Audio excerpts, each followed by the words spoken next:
কোন কুক্ষণে যে আমরা এই রাস্তাটায় ঢুকেছিলাম কে জানে, কোন কুক্ষণে কি আমাদের।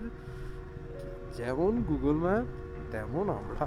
রাস্তার জঘন্য অবস্থা, এমনিতেই সিঙ্গেল লেন, কিচ্ছু নেই, দুপাশ পুরো কাটা রাস্তা, তার মধ্যে যেইটুকুনি রাস্তা আর রয়েছে সেটাও পুরো এবড়ো খেবড়ো, তার মধ্যে লরিগুলো জঘন্যভাবে যাচ্ছে, ধুলো আর ধোয়া কুয়াশা সব মিলেমিশে একাকার, মাঝে মাঝে রাস্তায় কিছু দেখা যাচ্ছে না।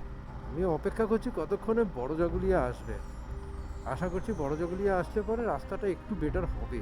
সিরিয়াসলি কেউ এসো না, মানে যারা এই রাস্তা, যারা শিলিগুড়ি যাতায়াত করে রেগুলার, প্রায় প্রায় যায়, তারা তো জানেই, যারা এই চত্বরের লোক তারাও জানে, বাট যারা নতুন আসবে বা কিছু, কখনো যদি গুগল ম্যাপ দেখে রেকমেন্ড করে যে এই রাস্তাটা দিয়ে আসতে, কারণ এখানে 12-15 কিলোমিটার মতন কিন্তু কম লাগবে কল্যাণী এক্সপ্রেসওয়ে থেকে, সেইটা ভেবেছ, এবং সময়ও 2-3 মিনিট কম দেখাবে, সেইটা ভেবে যদি আসো, কি ফেসেছো, সোজা কথা।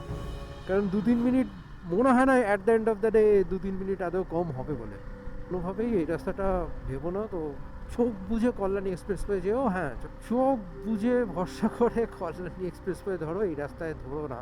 এই রাস্তায় পুরো কাজ চলছে, জানাকে বলে দিই, রাস্তা পুরো স্ক্র্যাপিং করা আছে, মানে এদিক ওদিক টাল খাচ্ছে পুরো গাড়ি, পিচ করবে বলে খুঁড়ে রেখেছে, লাইন করে রেখেছে।